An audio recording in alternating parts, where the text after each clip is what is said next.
Oh, I love this thing so much. Hello everybody, hello everybody. Still haven't got the crash bars back on because I still need to paint them. But God, I miss this thing. Do you know what? I'm tempted with this as well to go and get it detailed. Like go and pay someone 300 quid or whatever to go around and like clean up all the nuts and everything. This thing's got 60,000 miles on it and it just gets abused through all the crap weather. Been a while, isn't it, mate? Been a while, bruv. Nope, can't do it. Fuck's sake. Joe is trying to do the CV joints on his car and he can't do it. I jet washed the bike the other day and I might have got underneath one of my decals. But yeah, I thought I'd do a little video on this thing for once in the blue moon. I know I've been doing some commuting videos which actually seem to be going down quite well, although no one watched the last one because you all thought it was a car video, but it wasn't. It was me commuting, talking about how I messed up my ECU on my car at Christmas, but no one bloody watched it because you all thought it was a car video and only certain people are interested in car videos. So if you haven't watched that, go and give it a watch, mate. Thanks. After this one though, because otherwise I won't have any views on this video. Should we go this way a little bit? Let's go this way. Some people know what this road is, but...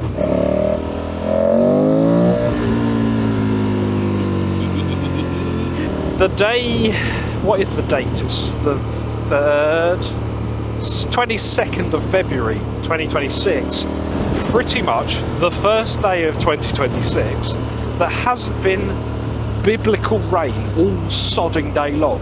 A couple of my Patreons, every time I moan about the weather, they send me a picture and they're in Europe or Germany or wherever they're based, and they'll send me a picture of like 3 foot of snow up in Scotland or something like that. I'm like, yeah, okay, fair enough, I'll stop moaning. I forgot you can jump this thing quite easily.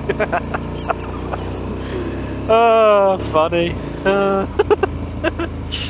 I'm trying to be a little bit careful on the smaller roads because it's the first sunny day out, or relatively sunny, not Baltic weather day. It's 12 degrees centigrade. Whoop, whoop. It does mean there's a lot of bicyclists out, and it also means that there are a lot of horse riders out, so I'm trying not to be too much of a cock on the little back roads. 2026 has been a really slow start. I don't know about you lot, but it just felt like I haven't achieved anything this year so far. I mean, I'd say that I haven't achieved anything entirely selfishly. I haven't achieved anything for me. I know it sounds really weird, but I've been helping people out quite a lot with different things. Like all of my weekends have been doing something for someone else type thing. I'm not worried about that. I'm happy that other people have got what they needed and got what they wanted. And then when I have had spare time, it's been going for like really long walks with the dog and stuff. It's been really nice. It has also been quite a lack of productiveness in terms of actually getting things done that I need to get done. Not that those things are super important, but you know what I mean. You know what I mean, bruv. Not waiting for you. See you later then.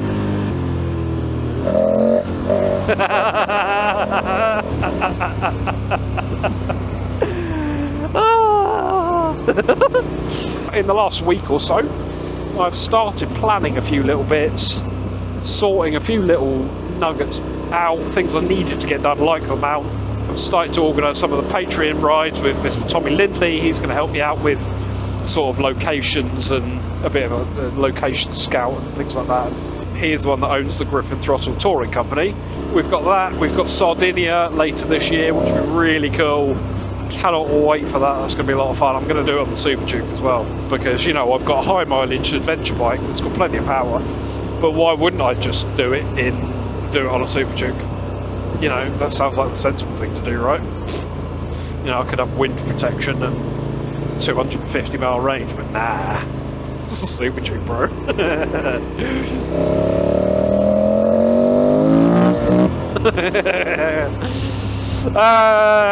Actually, I'll tell you what I am in. I'm testing my new Roadskin jeans.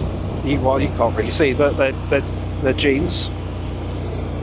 I need to adjust where the armour is because it's a bit high in this pocket, so I just need to move it down I had a message from Mark, one of the guys from Roadskin, the other day, just saying, mate, are you interested in our new jeans? I was like, yeah. I mean, my cupboard is just Roadskin jeans because I spent my entire life in the things.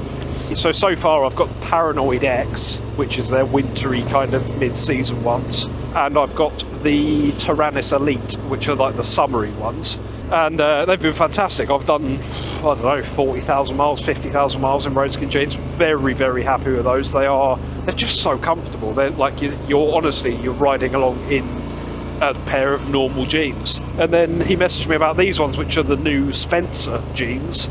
I'll put a picture on screen here somewhere. Again, a summery one, but they're slightly tapered fit, or slightly more tapered fit, because I think a lot of people, it's weird with jeans, like some people want oversized, more baggy jeans, and some people want a more tapered fit, more like body hugging fit. I've got a pair of these, and actually, to be fair, I'm not one for skinny jeans, because my legs don't fit in them anymore. Like I said, these are the Spencer ones, which are slightly more tapered, and they still fit perfectly fine. Like, they are definitely slimmer than the others, but actually I'm quite happy with them. They're really comfortable, and they come with that rayon armour, which is like the thin rayon blue armour that beautiful new blue passport. Like, it's just so much nicer as like an armour to have day to day. That is a big boy. Use that as an opportunity to nip past the learner. Sorry bro, sorry. The Stager is well underway actually. I dropped it off at a company called Garage D the other day. When I bought it, I had a feeling that the transfer box or the four-wheel drive was engaged at all times. Sorry, don't need to do that. That was definitely a mistake. I had a company called Abbey Motorsport look at it, and they said they did my diff services and stuff like that. Oh, that's very pretty. This is very pretty. I didn't think Bagner was going to be a pretty place. I feel like they would hate me if I started to Super Duke on this road. I quite like just going out and finding places. Just new places to find. You're like, I'll just go left down here, I'll sod it out to turn right up here. Yeah, so that is dropped off at Garage D. They're going to do a little bit of fact finding and see if they can find out what the problem is. I have asked them if they feel necessary to rebuild the transfer box. Based on what Abbey Motorsport was saying, it sounds like the transfer box is seized. They've been listening to the Spice Girls too much, and they two have become one.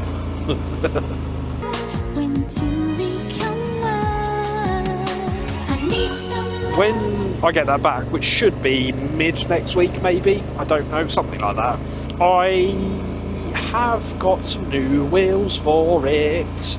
I have got some lovely shiny boys. Basically, the wheels that are on it, again, I told you this is car stuff, the wheels that are on it are a little bit, they're fine, and they're quite nice wheels, but they're just horrendously common. Like, really, really common. And they're replicas of, like, a famous set of wheels. The problem with that is that because they're quite well made, everyone buys them, and they're just everywhere. And every time you go to a show or, like, there's a guy at my gym. Like, I live in a relatively, not remote, but I don't live in London or anything like that. There's a guy at my gym that has exactly the same wheels. Like, literally exactly the same wheels besides colour. And I'm like, that's one reason I wanted to get rid of them. Also, they are scratched up to the high heavens from the previous owner. In the words of Shaggy, it wasn't me. And also, they are like a matte white. Who's matte white? With our British roads, just like I can clean the wheels, and they're just filthy, like utterly filthy, within 5 minutes. So I mean, obviously I can refurb them, but I was looking at wheels. I just thought what might be quite nice is having a nice summery set of wheels that I can put on, and they look fancy and all that sort of stuff. And then I can refurb those ones and put those on in the winter, so I don't get my nice fancy ones all tarnished. Sorry. So I bought some wheels. I couldn't buy them new because new wheels are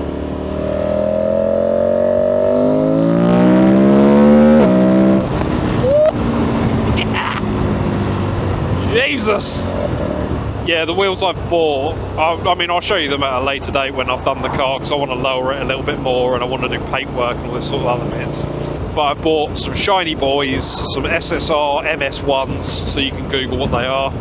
I bought those. I put some nice chunky boy tyres on, like proper thick AF tyres on. Alright. Oh my god, the sound of that airbox.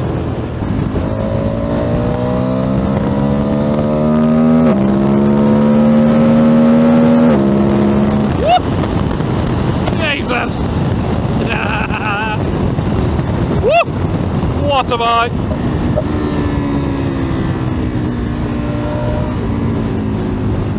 Oh, I forgot how good this bike is. I haven't gone into rally throttle since I broke my chain. Oh. So I was talking to Joe about this the other day actually, and I think things need work in my garage. I have the luxury of having multiple vehicles, but all of them need something. Bike-wise, I love this bike to bits.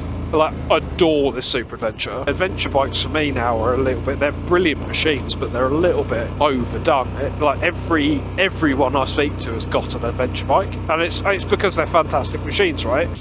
I'm going to take a photo. I'm going to get off the wrong side of the bike as well, because that pisses people off. Oh, someone's bloody littered. Why would you litter? Dickheads. I adore this thing, don't get me wrong. I think it's such a capable machine, but I kind of just, because everyone's got adventure bikes, I kind of want something different. I don't want to just be the same as everyone else. I know it sounds really weird, and I am the same as everyone else because I'm just financing stuff that I can't afford until I die. But I just want to be slightly different. Like, say, same with the Stager and Keith. You don't see any others of them, so it's quite. Do you know what it was? I've told this story a billion times, so I'm sorry if you've listened to this before. An old mate of mine, we started riding bikes together pretty much. Like, I did my test, he did his. He bought himself a Triumph Street Triple RS, which was a lovely bike. He bought it in matte black. This was 2019 because I remember the number plate because I'm autistic. Had heated grips and it had the Arrow exhaust on it, which was, it was a deal they were doing at the time. So he had that, he had the bar and mirrors and all these other things from Triumph. And we went to Bike Stop, which was a cafe I used to go to. He pulled up, about 30 seconds later, this guy turned up next to him on a matte black Street Triple RS, bar and mirrors, the Arrow exhaust. I think the only difference was this other guy didn't have heated grips. He had the little fly screen, literally had the same bike. And the number plate was something like LN69WCG. Brooker's was WCF. It's literally the same bike from the same factory, from the same dealer. I know it's like this proper ego and all that sort of stuff, isn't it? It's like, it doesn't matter. But when you're on your brand spanking new bike, you feel really special because you're like, oh, this is new to me, this is super exciting. I'm paying my hard-earned money for this cool new shiny thing. Someone turns up on exactly the same bike. It almost looked like a press drive. It was so weird. Like, it was the perfect scenario just to sort of make a point to me of like, I never want that to happen. So when I get a bike, when I get something, I always want to do something to make it mine. Wraps and bar and mirrors and Denali's and all that sort of stuff as case in point on this. There's nothing wrong with this bike at all. And if I didn't need it to commute into London, like to save depreciation on the Super Duke, because this thing's worth bugger all now that it's got 60,000 miles and engine swapped and all sorts of stuff. If I had to get rid of a bike for what I need it for, the monkey bike doesn't tick as many boxes as something like this on the Super Duke. The Ducati is brilliant. I love the Ducati, but again, it's a tarty kind of right to caffeine and machine on a really nice summer's day bike. That's what that is. And then if it's a toss-up between this thing and the Super Duke, when I compare it to something like Dave Ashpole's Aprilia Tuono, the Tuono is a holy grail bike for me. It is unbelievable. It sounds ridiculous. It looks the nuts. Like, it is such a great bike. But with Dave owning it, there's one, I will do a comparison video actually, I think next year. It's definitely a more special bike to ride than the Super Duke is, I guess, in a way. It feels more special. It does 115 miles to a tank, and it gets really, really hot in summer, and the servicing is silly expensive. Whereas the Super Duke is, like, it's comfortable. It does everything I want it to. It'd do 60 mpg if I wanted to. It'd do 200 miles to a tank if I wanted to. And the servicing is exactly the same cost as this, if not a bit cheaper. It's almost a perfect bike for me. Although very much for me, I get that. But it is just, it ticks so many boxes that I can't deny that that would be the bike that I'd keep. If I had to sell everything, apart from one, I wouldn't get rid of all. I could never not have a bike. I can't fault that bike. And this does still sound unbelievable. Oh my god. Right, I'm just going to go home now because it's 5:45 and it's not dark yet. I mean, it's nearly dark, but it's not dark yet. The sun is going down. We're nearly there, people. We're nearly there. We are nearly in summer. Well, spring, I guess, not summer. Oh, I can't wait. Right, go.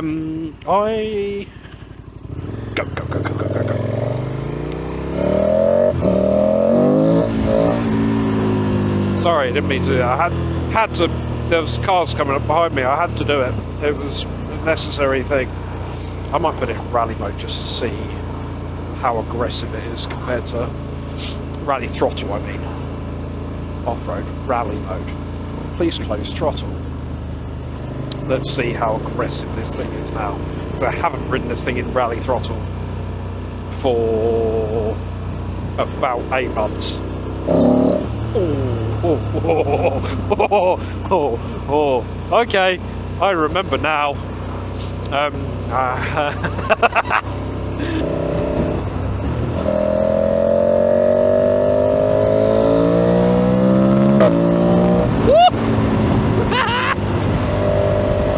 Oh my god, what a bike. Wob. Right, I'm going to go home now. Thank you very, very much for watching, listening, and riding along with me. I will see ya in the next video. And I hope you've all had a very nice week. And I hope you've all managed to get out on your bikes as well. Because it's something different. My mood utterly skyrockets when I can go out on the bike for half an hour, an hour. Anyway, thank you very much for watching. I'll speak to you later. Bye.